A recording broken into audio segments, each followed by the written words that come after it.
Hello, this is Pixie doing another video. Just a quick talk about Nibiru and different research, definitely with the tinnitus increasing, would be associated with the ascension process. There's lots of talk about it on the internet as well, and I've done different sorts of research, what's out there on the net. With Nibiru, I wouldn't worry. I don't think there's going to be a giant planet coming along causing mayhem. I think it's maybe possibly in a distant orbit. If there's a physical structure to it, it's likely that it's in a different dimension, or different frequency. So before, quite possibly with disruption was from interference, and when two dimensions collide to a degree, and that would have caused cascade issues with the floods and issues like that. I mean, personally, I wouldn't worry too much. There's far too much scaremongering out there, and it's just pulling you away from the process, keeping your mind divided. You see a lot of this stuff on Facebook asking you for opinions and, do you believe this? It's basically to try to depolarize you and get you to believe one, either it's black and white issues, yes to this, no to that. It makes it easier for them to manipulate and control you, because then you have a set value system that they already can interpretate based on your previous reactions to questions and problems. I think you need to be more open-minded. I mean, it's great if you want to be a robot, but you're not. You're a multi-dimensional being, and we're going through a transition period where we're evolving into a higher state, so it's best that we actually do that.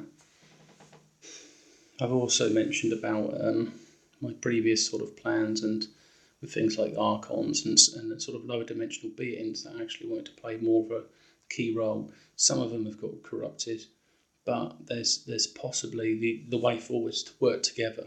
So there may be an opportunity for them to somehow come on board, but they won't be using human bodies. They'd have to have some sort of synthetic robotic bodies to actually control. As fantastic as it sounds, I was already aware that your DNA operates on a certain frequency. It sends a receiver, and that if you modulated a synthetic machine to the same sort of wave frequency, then past the point where your body ceased to exist, possibly with actually while you still have a human body, you could influence that other body using your frequency to access the frequencies of the machine or a synthetic body. Already ETs use a similar sort of process when they have sort of what's known as like their android or synthetic bodies, like some of the Greys, and they can basically manipulate it in another dimension or another area space in the universe. So you could have several different bodies in different locations, and you can shift between them. It's no weirder than, say, using some sort of a holographic simulator to have some kind of conference call. So you can imagine there'd be a group of them. They can actually beam into different bodies, and they could all have a chat together in these bodies, and then they could exit and go back to their different dimension or different areas of space, and actually have never met each other. The other advantage is, if anything goes wrong, that they're not trapped. So if you're in a situation where you're in peace talks about something and it all turns nasty, they haven't got anyone hostage. They, basically the soul's left back, the spirit's left back to its original soul. So I mentioned about different dimensions, also the Kelper belt, what that actually is. Is that the fringes of another dimension?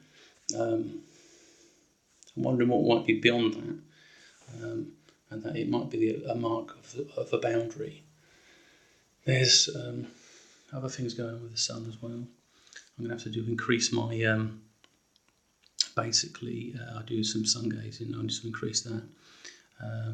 At night I'm getting high tinnitus, sort of a sound, and just going on inside my body. It also happens in morning times as well. So certain times of the day it kicks in. It's almost like the frequency's being switched on, and I get hit by a bandwidth of it. So the other sort of process, basically just to use that to get a bit of sun gazing. I think this will boost the signal in the body. There's internal changes going on as well. I've noticed certain pains in certain places in my head. Maybe I have old wounds there that are healing up, and this part of this neurological change that's going on to a lot of people as well. So I think it's the crystalline structure inside the brains being altered, and the other thing with the Illuminati and some of the stuff they put into foods, like the fluoridation of water and the chemicals they were put in there, affects calcium type mineral deposits in the brain. Some of that's been reversed, and you've got damage that's accumulated over the years. The frequencies are changing at harmonics, but I would have to focus on taking more healthier foods. I take almost anyway, and I'll make my own sort of stuff as well. So I've got Himalayan sort of salts I use to sort of, and a wet method of making ormus.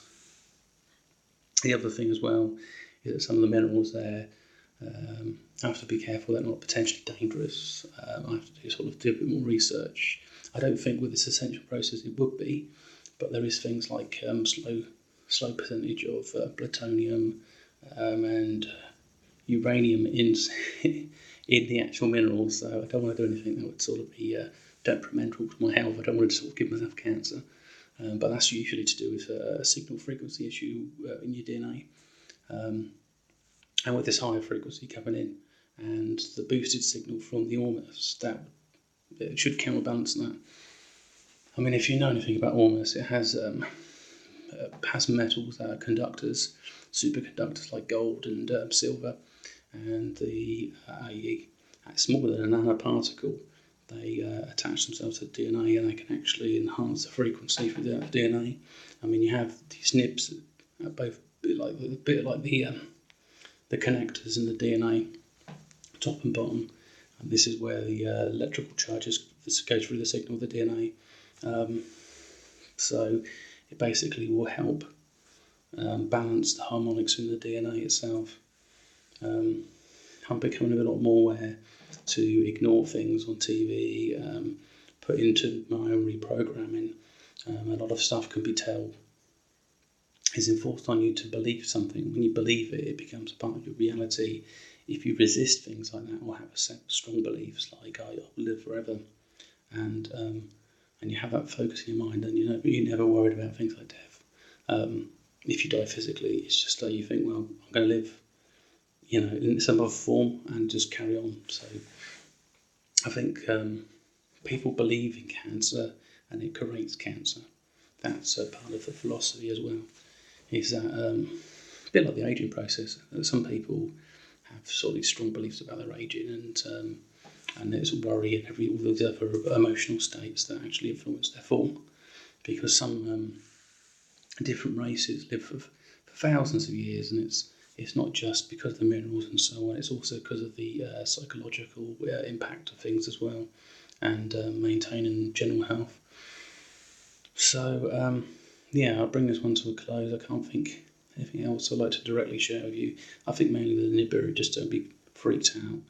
Something might turn up in the sky, but I don't actually think it's in the same density